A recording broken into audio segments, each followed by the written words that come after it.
This next episode of Engine Masters is going to be kind of different because it's very personal to me. I needed to build this engine in order to fulfill my need to enter the 200-mile-an-hour club at El Mirage Dry Lake. And so I've got 347 cubic inches of small block, and it's got to make 1,000 horsepower.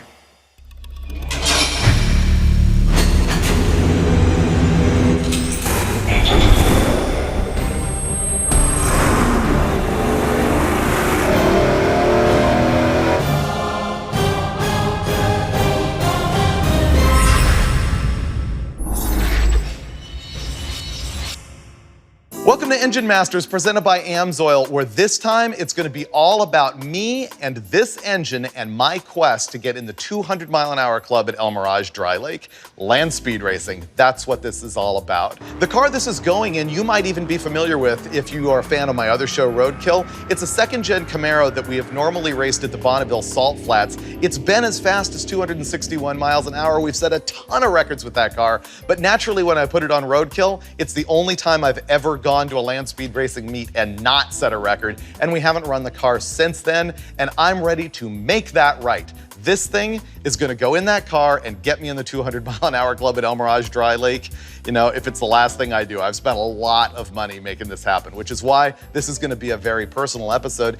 And instead of it being a real A/B test and technical analysis of something, this is more of a story about why I created kind of an unusual combination here, why I chose the parts that I chose, because land speed racing is weird. Think of this. In the last mile of Bonneville, 5-mile race, if I average 250 miles an hour, that is 14 seconds at wide open throttle, covering a mile with the engine hovering between about 7,200 and 7,600 RPM. That is abusive. And so we're gonna talk about how I built this thing to survive and how it's also built around the rules and around my own sort of personal and financial constraints in order to do what I needed to do. People have seen this thing on social media a lot, and they've asked a bunch of questions. I think I'm gonna be able to answer them all here in this episode. Now let's start to talk tech. I begin with the rulebook. There's a lot of people who will build the car that they already have in their driveway and then figure out what class it meets. Instead, I look at the rulebook, which also contains the records, and I figure out what class I feel I can set a record in. And then I build the car and the engine around that. Now in this case, the record that I'm looking at is at El Mirage Dry Lake, which is 1 1/3 miles on dirt, and I need to run exactly 201 miles an hour. And in that class, it is a C engine displacement category, which I'll explain to you in a minute, and it's gonna be supercharged, and it has to run on gasoline. So that begins to tell me the formula of what I'm gonna build. The next thing I know is sort of the power that it takes to make my car go fast enough. And I know that if I can make a solid 1,000 horsepower, that at Bonneville, I can run 250 to 260 miles an hour. Now that's a 5-mile track on hard-packed salt. At El Mirage Dry Lake, it's a lot harder and it's a lot shorter of a track. I need to run 200 miles an hour. Basically, my math says I need 1,000 horsepower. And so now we know that I need an engine that fits the C displacement category, which is 306 to 372 cubic inches. I know it needs to run on gasoline, I know it needs to be supercharged, and I know I need 1,000 horsepower. So now that puts me in a position of picking my exact combination. The displacement I chose for this small block Chevy is 347 cubic inches, and we'll get into the details of that, but let me tell you why I've picked that displacement. It's because it puts me right in the middle of that C category, but I can disable 1 cylinder and run on 7 cylinders, and then the engine becomes 304 cubic inches, and I can also run in the D engine displacement category. So that gives me an opportunity with one package to set 2 different records. And as I talk tech on this, you'll see that a lot of the choices are all about making the most of where I've spent my money here to make as many different records as I can. So we know that we'll be running this at 347 inches. We know it's supercharged. I will talk about the specific supercharger choices later on in the show. I know your next question is, how did I end up with 347 cubic inches?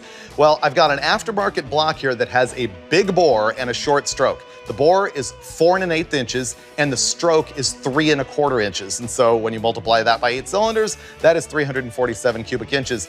And the other reason why I chose that combination is the bigger bore, which is an 1/8 inch larger than a typical 350 small block Chevy, allows for more airflow. The shorter stroke, the 3.25 inch stroke, means less piston speed, which means more reliability at the high RPM that this thing is going to need to turn. So the displacement is not really the only unusual thing about how I've set this up. Here's an unusual thing. I've had a wrench sitting on the intake manifold the whole time. Perfect. The other thing that is kind of weird about this as a race engine is that the plan was not just build absolutely the most power I possibly can. Instead, it's about overbuilding the engine so that it can handle the 1,000 horsepower I need to make without really shooting higher than that. My goal is always overbuild and then make the thing make less power than it's really capable of so that everything is completely reliable. As a result, the bottom end is incredibly expensive and incredibly trick, and the top end is stuff that is not full race. It's more like high-end street-level stuff, and we'll get to that. The bottom end needs to be beefy because while guys are making 1,000 horsepower on LS engines with turbos all the time these days, I don't trust a junkyard short block at wide open throttle for more than a minute at more than 7,000 RPM making 1,000 horsepower. Because if parts fall out, they catch on fire. And at 250 miles an hour, that's a bad program. It takes a long time to stop. Parts can throw out of the block and go through a tire. Then you're barrel rolling the car. And so really it is a safety consideration. And it's about reliability. At Bonneville, you have to run 5 miles to get a record twice. You have to do it once in order to qualify and once to back it up. That is a lot of effort on the short block. And here's how I made sure that it was gonna live. The block itself is an aftermarket unit called a Dart Little M. It's the beefiest small block Chevy aftermarket block you can get from Dart. Billet main caps, the whole shebang.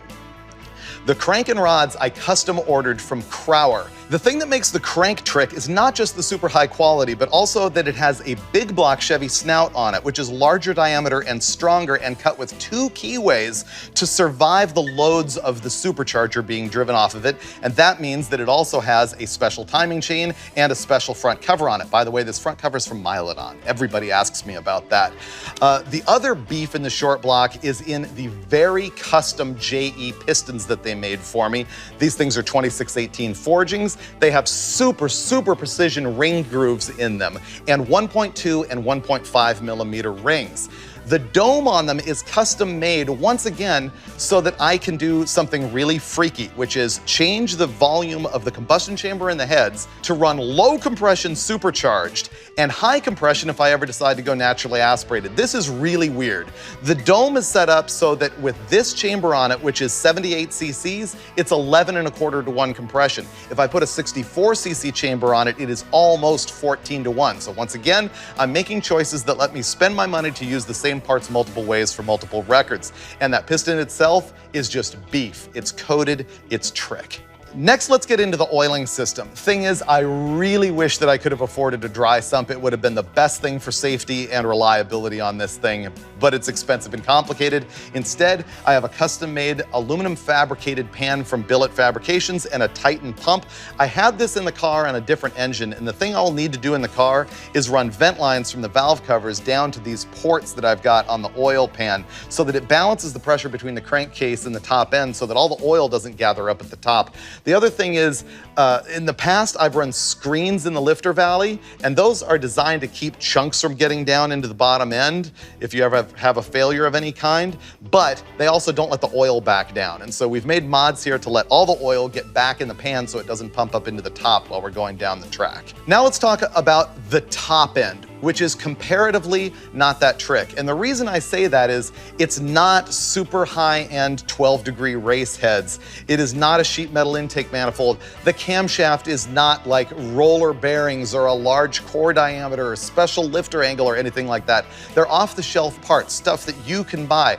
So while my bottom end is super expensive for reliability, my top end is just really good, high quality street stuff. It begins with Airflow Research 227 CNC cylinder heads. These are a regular, out-of-the-box 23-degree head that will work with regular pistons and everything. They do require special valve train. It has a set of T&D shaft rockers on it, and that is only gonna help this thing with RPM and reliability. Now, the cylinder heads, I did have modified a little bit by Dugan's Racing Engines. I put in Inconel exhaust valves to survive supercharger heat for a long time, and those guys went through and perfected all of the specs on the head, including adding a wider exhaust margin, because a bigger margin on the exhaust valve can translate heat out of the valve and into the head easier, which is important when we're running wide open for so long. Speaking of valve train, the critical part of that was going to be getting a camshaft with a lobe profile that could handle high RPM endurance racing.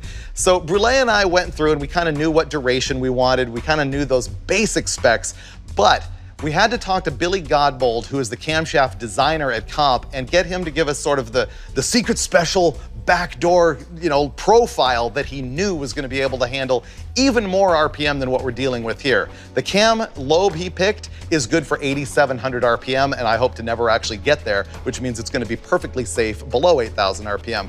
Just for raw specs, it's a mechanical roller. The duration to 50 thousandths tap at lift is 245 on the intake, 256 on the exhaust. It's about 700 thousandths lift with a 1/6 rocker, and it's got a 112-degree lobe separation angle. But man, there's way more to it than that. That thing is like rocket science awesome. Now let's talk induction.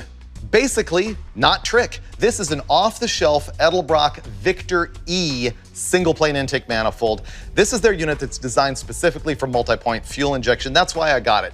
I couldn't find a manifold that I liked better than this one that came out of the box and had all of the holes in it for the injectors, and also that you could buy a set of rails for. And so I just did that for simplicity. Now the ports in this intake manifold come really small for home porting, and so we had the thing port matched to the AFR 227 head and tapered up the runner a little bit. It's not fully ported, it's just sort of basic work.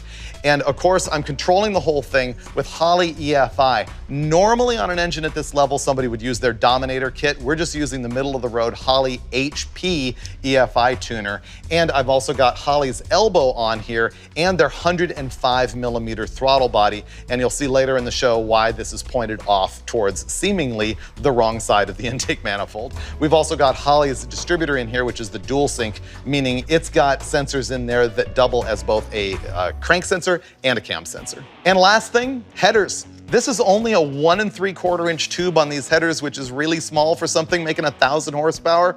But the deal is, in the car, we have a set of 1 3/4 inch headers that fit really well and are tucked really tight to the floor. It's more important in land speed racing to get the car low for aerodynamics than it is to make that speck of extra horsepower that we might get with a larger diameter tube header. These dyno headers are actually going to be better than what we're running in the car. So there's the package thus far. We're gonna throw it on the dyno and run the thing naturally aspirated. And then later on in the show, I'll tell you all about the Pro Charger that's gonna be on here that's gonna take me where I need to be on that 1,000 horsepower. Let's go pour some AMS oil in this thing and get it running. The story about the oil for this engine is actually more interesting than most. So I called Crowler to custom order my crank and rods for this thing, and they knew what I was doing with the supercharger and with the endurance racing and all of that. They wanted to know what oil. It's like AMS oil, Dominator, which is their racing oil. And Crowler really pointed me in the direction of the 1550 weight, which is heavier viscosity than you would normally use in a racing engine, but it's what they wanted to see for the duration that I'm going to be running this thing at wide open throttle, and also for the fact that it's got supercharger loading on it. So of course, this thing is going to be running on a full load of 8 quarts in the pan, the Dominator 1550.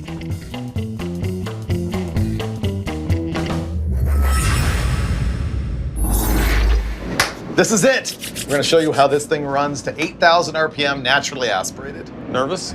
Yes.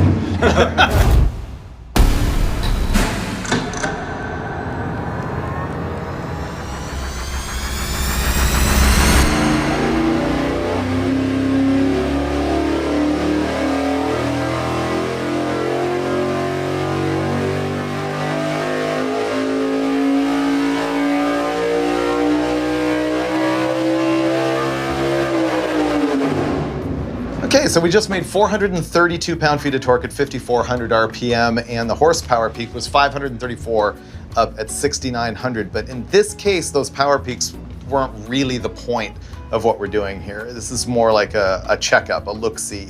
And that's why, even though it made peak power all the way down at 6,900, we ran it to 8,000, because I suspect when we put the supercharger on it, it's gonna push the power peak higher in the RPM curve, and I just wanna make sure it's stable to there. Yeah, with an ascending boost curve, it's gonna kind of stretch it out some. So I think it's probably gonna be, I don't know, mid-7s, 78, 79, something like that. What else does this tell you? It tells me, I think it's actually pretty healthy. I mean, we look at 534 horsepower as not that big of a deal these days, but if you look at the specific output of this thing, so it's making 1.224 pound-feet of torque per cubic inch. Can we look at the oil pressure curve on it? Yeah, it never dives, although it goes to 104 pounds, and with that pressure is probably enough volume to be pushing oil upstairs, and I'm worried about that too. I don't have a dry sump on it, wish it did. Anything else you guys are seeing before we move on to supercharger that we need to look at, consider, talk about? I didn't see a lot of blow-by or smoke out of the headers at high RPM, which a lot of times you get ring flutter and different things that'll unseat the ring or seal the cylinder.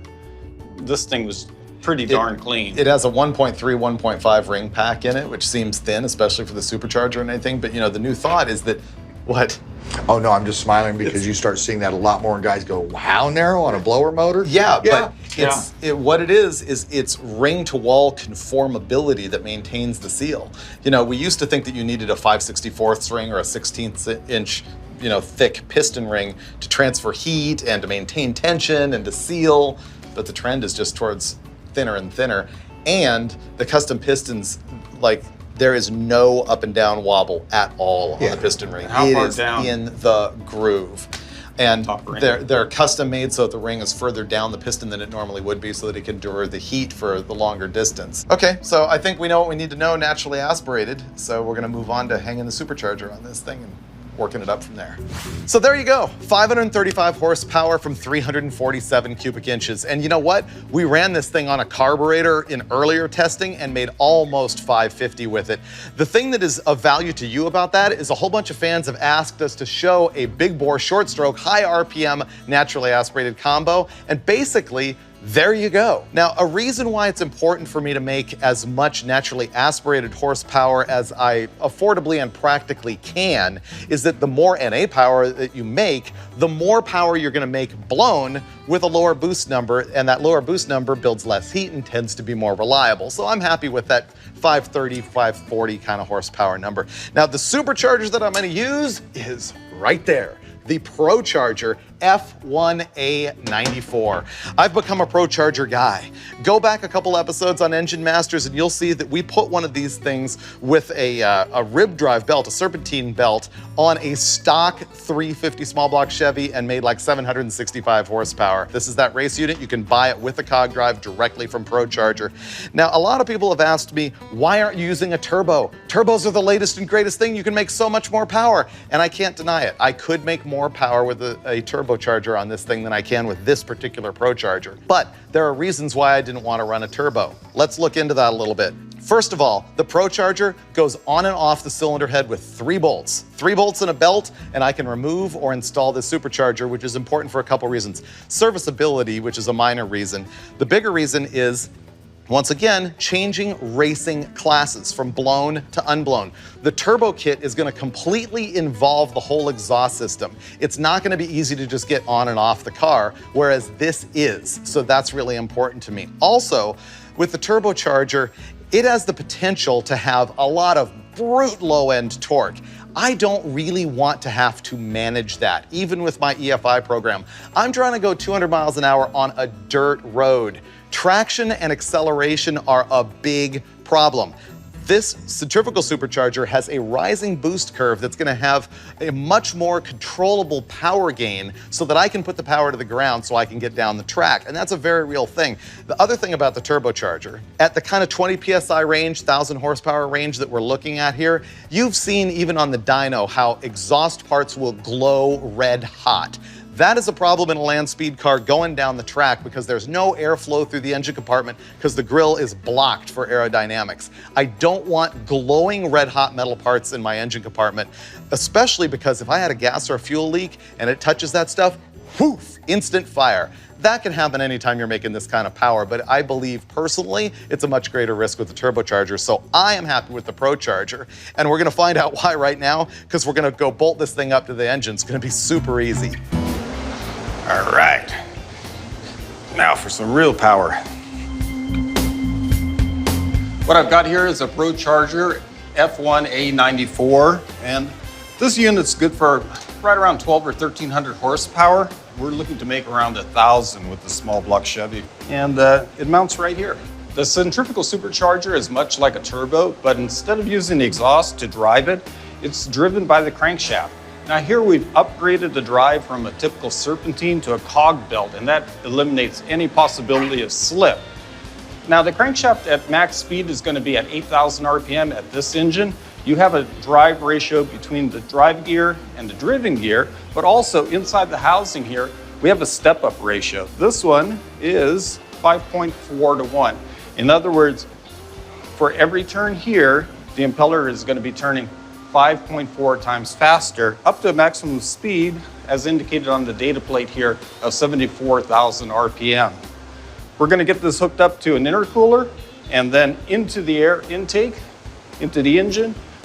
We'll see how much boost it puts out, and we'll evaluate the whole system on the dyno.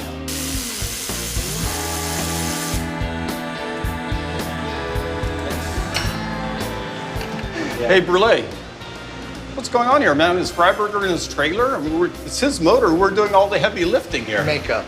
Makeup? Yeah. Oh, man, he's got to look his best. He's trying to put that red helmet back on that he had when he was 15. Oh, yeah. We have the tune-up right on the engine. We made sure everything was mechanically okay, but the air is not quite as good. It's warmer, plus there's more humidity or moisture in the air, so we're gonna do a pulley change to make the blower spin a little bit faster to compensate, and then we should be making the power that we're making with this engine in our original testing, the baseline. As if by magic, the ProCharger shows up on the engine. It's actually a super easy installation. 3 bolts hold this bracket onto the front of the cylinder head, and then we just have discharge tubing here going through our massive, I think 2,200 horsepower capable air-to-water intercooler, and Pork Chop's working on plumbing that. This is in, this is out, through the blow-off valve that he's about to install, and through our Holley 105mm throttle body, through the elbow, into our single-plane Edelbrock intake. Okay, we got the blower on there now, and off camera we've run this thing a few times and sort of struggled with the tune and some things a little bit, and it's down on power. I guess you add up the fact that it's hotter, it's more humid. 80% humidity. And the boost is down 0.4 to 0.5 PSI. At least. And we know that the air temp in the intake manifold is 20 to 30 degrees hotter. Yeah. So I hope, bench racing wise, that all of that adds up to about the 80 horsepower loss that we were seeing versus what we were doing before. So this is gonna be our pull with our new smaller blower pulley and just a mechanical checkup, making sure that that engine's happy. This should be good for 1,000 plus horsepower.